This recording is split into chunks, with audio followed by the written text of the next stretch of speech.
Bonjour et bienvenue sur French with Jeanne, un podcast en français pour les étudiants de français.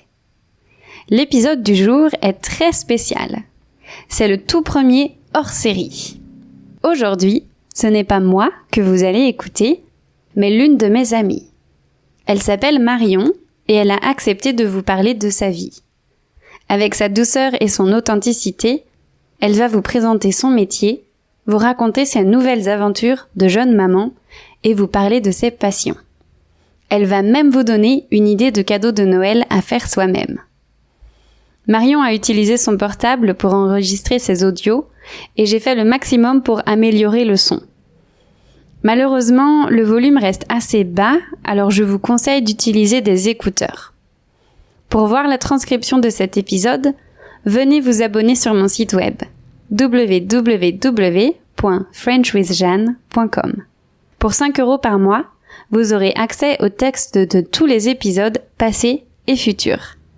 Ce petit montant va m'aider à produire les prochaines séries. Maintenant, place à mon invité. Bonjour à tous, je m'appelle Marion, j'ai 28 ans et je suis française.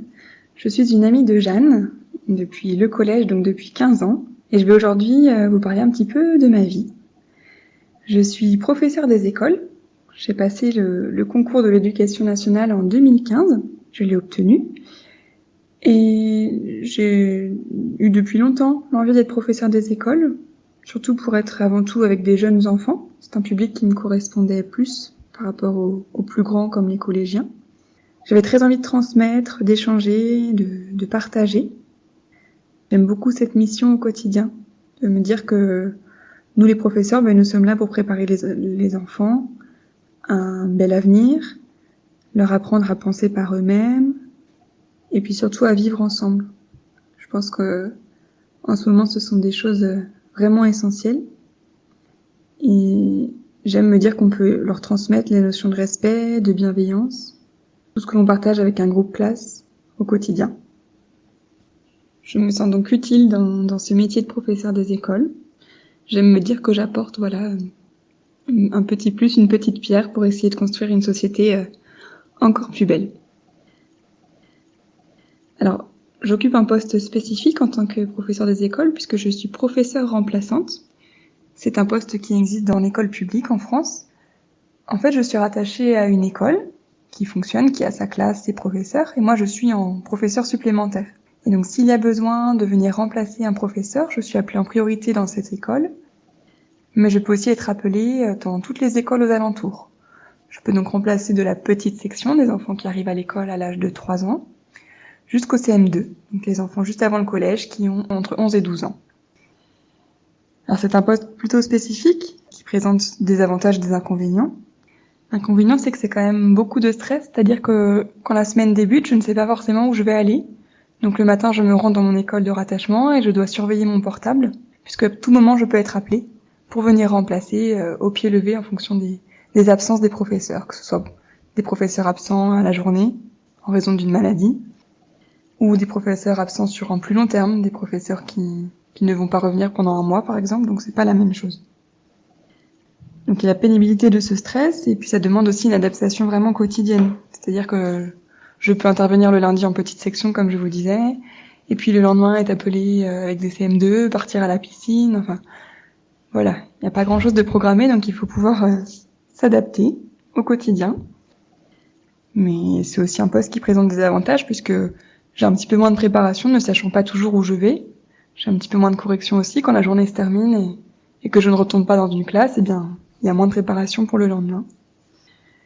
Le poste de remplaçant, il est souvent occupé par des professeurs des écoles comme moi, qui ont quelques années d'expérience, mais pas tant que ça. Moi, c'est donc ma 5e année. Et on obtient des postes en fonction, justement, des années d'ancienneté. Donc, on gagne 1 point par année d'ancienneté, et ensuite, on peut demander chaque année de nouveaux postes. Plus on a de points d'ancienneté, plus on a de chances d'obtenir le poste demandé. Donc, pour l'instant, j'occupe ce poste de remplaçant, et j'espère un jour avoir plutôt un poste qu'on appelle de titulaire, c'est-à-dire que j'aurai ma classe à l'année, mes élèves à l'année dans une école fixe, et ça ne changera plus. Et alors depuis le mois d'avril 2020, ma vie a changé puisque je suis devenue maman. Pour mon plus grand bonheur, je suis donc la maman d'une petite fille qui s'appelle Judith, qui est née le 8 avril, en plein confinement, en France. Mais tout s'est bien passé, le papa a pu assister à l'accouchement. Ça a été pour nous une grande découverte, ça a été beaucoup de bonheur, une grande bouffée d'amour, de fierté qui nous envahit lorsque ce petit être qu'on a attendu 9 mois arrive enfin. Mais devenir parent, c'est aussi beaucoup de questions sur le sommeil, sur l'alimentation. Je pense que je n'apprends rien à ceux qui sont déjà parents. Donc on a vite mis en route notre petit cocon familial, surtout moi et puis Judith, puisque la maman bénéficie d'un congé maternité. Le papa en France peut rester 14 jours auprès de sa famille avant de reprendre le travail. Donc la maman se retrouve finalement assez vite seule avec son bébé, ce qui n'est pas toujours évident, puisque surtout pour un premier, on se pose plein de questions. Alors heureusement, cette loi elle évolue en France, puisque à partir de juillet 2021, le papa aura désormais le droit de rester 28 jours à la maison. C'est quand même le double de ce qu'il y a actuellement. C'est une belle victoire pour toutes les familles. Donc, comme je vous disais, moi, donc le petit cocon familial s'est mis en route. Il y a vraiment une espèce de fusion qui se crée entre la maman et le bébé. Il y avait déjà ça pendant la grossesse. Mais une fois que le bébé est là, c'est encore autre chose. On se dit qu'on essaie de profiter de chaque instant. Même si pour une maman, ça peut parfois être un petit peu difficile.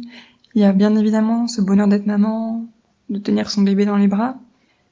Mais il y a aussi la réalité qui nous rattrape avec beaucoup de fatigue. La réalité de la maison, c'est-à-dire que moi, les premiers jours, eh bien, la journée passait, je pouvais parfois rester en pyjama, je n'avais pas le temps de prendre de douche parce que dès qu'on pose bébé, il peut pleurer. Qu'un petit bébé, ça passe son temps à manger, et voilà, il faut changer. On est là avec son bébé, on se rend compte que la maison est très désordonnée, qu'on n'a presque rien eu le temps de faire quand son conjoint rentre du travail. Mais finalement, à un moment, je me suis dit que l'essentiel, il était là, il était de profiter de notre bébé, qu'elle serait pas petite tout le temps. Et donc tant pis, si la maison elle n'avait pas été rangée, si toute la cuisine n'était pas préparée. Moi j'avais eu du temps avec mon bébé c'est ce dont il avait besoin aussi. Donc c'était le principal. Mais l'éducation d'un enfant, c'est vrai que c'est plein de questionnements. On a fait aussi des choix, bien évidemment, en couple. C'est important de communiquer et d'être d'accord dans la direction que l'on prend. Donc nous, on a fait le choix de garder Judith dans notre chambre. On a pratiqué ce qu'on appelle le cododo. Donc elle avait son petit lit collé au nôtre. Elle a dormi avec nous pendant 6 mois. Elle est dans sa chambre là depuis 15 jours. On a fait le choix aussi des couches lavables. C'est un souci, bien sûr, d'écologie, pour éviter trop de déchets face à notre planète, et puis également pour le bien-être de notre bébé. On pense que ce qu'on utilise pour les couches lavables est plus sain pour elle. Donc c'est tout un tas de questions qui sont encore là à chaque âge, à chaque évolution. Aujourd'hui, notre petite fille, elle a 8 mois, elle est en pleine forme. J'aimerais parler un petit peu plus spécifiquement d'une période qui a été un peu plus difficile pour moi après l'arrivée de bébé. On parle souvent du postpartum, donc tout ce qui va se passer après la naissance de bébé. Il y a beaucoup de changements émotionnels, de changements hormonaux pour la maman. C'est vrai que c'est une partie dont on parle pas forcément beaucoup, en tout cas en France, chez nous. Ce que j'ai trouvé difficile, c'est que lorsqu'on est enceinte, eh bien ça se voit, ça se matérialise. Donc bien évidemment, les gens font attention à nous, que ce soit dans la rue, dans un transport public. Une femme enceinte, on va lui laisser sa place, par exemple. Donc il y a tout un tas d'attentions qui sont menées envers la maman, et c'est super, il faut bien évidemment garder cela. Mais ce qui est difficile, c'est que nous, en tant que maman, notre vie, elle change à tout jamais, à partir du moment où le bébé est là. Et lorsqu'on reprend le travail, notamment, eh bien, on a plein de choses en tête. On reprend le travail avec de la fatigue, des hormones qui sont encore un petit peu bouleversées. Sauf que là, ça se voit plus parce qu'on n'est plus enceinte. Mais on est une jeune maman et on a tout autant besoin d'attention. Donc il y a beaucoup d'attention qui est portée envers le bébé et c'est super, c'est normal. Mais parfois, il faudrait peut-être penser à se questionner aussi envers la maman. Comment est-ce qu'elle va ? Comment se passe la reprise du travail ? C'est pas simple en France puisque au bout de 10 semaines après la naissance d'un bébé, on doit reprendre le travail. Et finalement, ça reste très court. Ça veut dire que notre bébé a 2 mois et demi et on le laisse à la journée. Donc, je pense que ce sont des étapes qui sont pas toujours faciles à vivre pour les mamans et on n'en parle pas toujours. C'est peut-être parfois un peu tabou en France.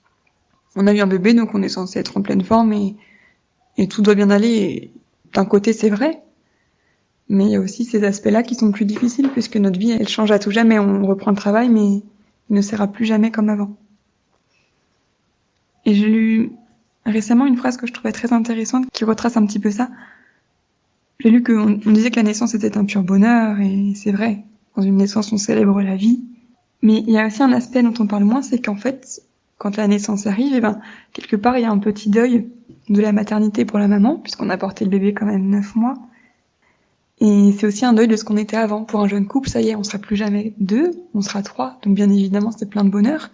Mais c'est aussi beaucoup de changements auxquels on n'est pas forcément préparé. Donc on découvre au jour le jour. Bien évidemment, c'est la plus belle des choses d'être devenu parent. Mais on est aussi conscient que ça a bouleversé d'autres choses. Et voilà, on apprend à vivre avec. On apprend à trouver un équilibre à 3. Et l'essentiel, il est là, je pense, de trouver son équilibre en famille. Mais bien sûr, au-delà de ma vie de maman, j'ai essayé de garder mes passions, quelques sorties, et ça c'est important. Une des choses que j'aime particulièrement faire, c'est cuisiner, et mon conjoint aussi. Donc nous avons décidé cette année de faire notre potager, notre jardin.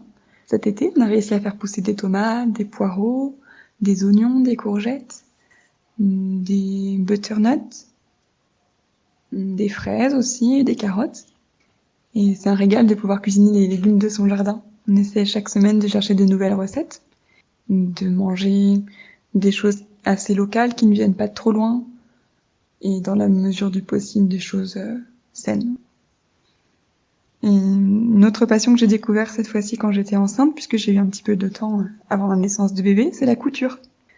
Donc j'ai préparé beaucoup de choses qui sont tournées vers les enfants, comme des bavoirs, des lingettes, des petits sacs, des pochettes, des paniers. Il y a plein de choses qui sont très bien expliquées sur Internet, donc c'est finalement facile de se lancer. Et j'en profite pour vous partager une petite idée, un cadeau de Noël, parce que je trouve ça chouette de faire des choses qui ont été fabriquées maison. Et donc moi, ce que je prépare là pour Noël, pour plusieurs membres de ma famille, ce sont des bouillottes sèches. En fait, il suffit de coudre dans du coton, tout simple, un petit rectangle, et puis on va venir glisser à l'intérieur du riz ou des légumes secs ou des graines. Et donc à l'intérieur de ce petit bout de coton que j'ai cousu en rectangle, je viens glisser mes graines, je referme, et ça forme une bouillotte sèche.